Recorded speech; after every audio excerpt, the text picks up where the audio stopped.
Hey there, and welcome. So, have you ever opened up Excel and just felt completely lost staring at that grid of cells? If so, you're definitely in the right place.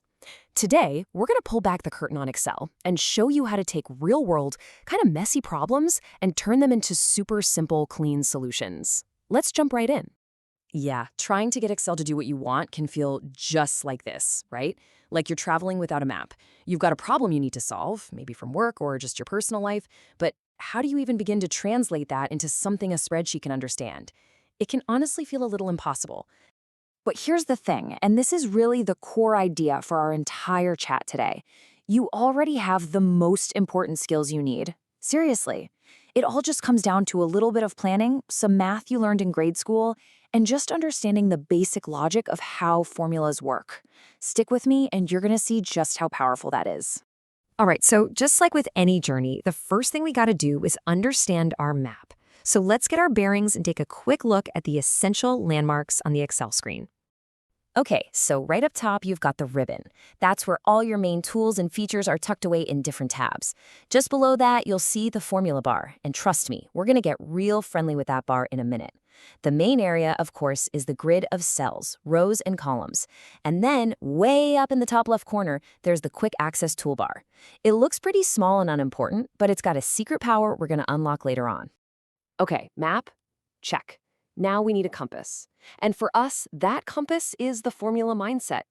It's all about learning how to take a normal thought, a problem you're trying to solve, and just translate it into a language that Excel gets. Let's start with a super simple real-world problem. Imagine this. You're planning an event. You've got 614 people who said they're coming, but your venue only has 550 seats. The question is obvious, right? How many extra chairs do we need to go find? Now, just watch how simple this translation is. Your brain instantly knows what to do. You subtract the seats from the guests. The simple math is 614 minus 550. Now, to turn that into an Excel formula, you only do two little things. First, you just move the equal sign to the front, and then, and this is the magic part, you replace the actual numbers with the names of the cells where they live. So it becomes equals C2 minus B2. And just like that, you've officially written an Excel formula. And that right there, that's the whole reason we use cell references instead of just typing in the numbers. Because now, if something changes, let's say 20 more people RSVP, your answer just updates. Instantly, automatically. You literally never have to do the math again. That is the power of a spreadsheet. The key insight is so simple but so powerful. Always use cell references, not fixed numbers. Okay, that was pretty straightforward, right? Simple subtraction. But what happens when the problem gets a little bigger? Well, the secret is exactly the same. You just break it down into smaller, easier steps. Let's try it with a bigger goal. Let's say you've got a goal, a big one. You want to save up enough money to buy a brand new jet ski, and it costs a cool $6,000. So your plan is to squirrel away $110 every single month. The big question is, at that rate, how many years is it actually going to take to hit that $6,000 goal? This feels a little more complicated than just counting chairs, doesn't it? And this is where a lot of people get stuck.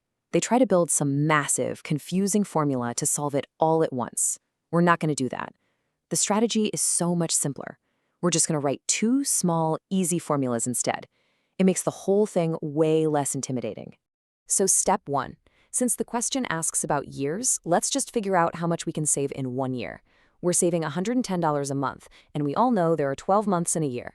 So a simple multiplication formula, 110 times 12, tells us we can save $1,320 per year. Hey, not bad. See, now that we have that number, we're just one simple step from the finish line. Our second easy formula just needs to divide our main goal, that's $6,000, by the amount we save every year. And boom, there's our answer. It'll take about 4.5 years to save up for that jet ski, which, whoa, okay, maybe we look for a used jet ski, huh? But you see the point. By breaking it down, a problem that seemed complex became two really simple ones.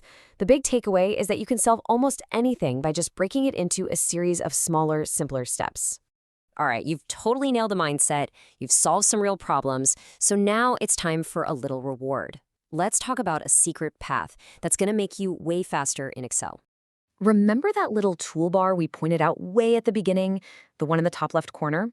Its main job is to give you one-click access to the things you use all the time, like save or undo, no matter what tab you're on. But here's the thing, it's got a hidden superpower. Okay, think about the usual way you do something, like, say, sorting some data. You gotta find the Data tab, then you hunt for the Sort button, and then you click it. That's like 3 steps. The shortcut I'm about to show you, it's 1. You ready for this? It's so easy. The next time you're in Excel, just tap the Alt key on your keyboard. Don't hold it down, just give it a quick tap.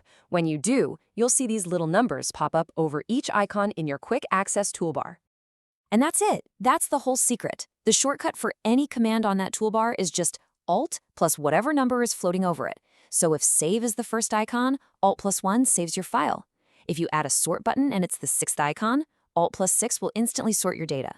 The big takeaway here is that toolbar isn't just for your mouse. It's your own customizable keyboard command center.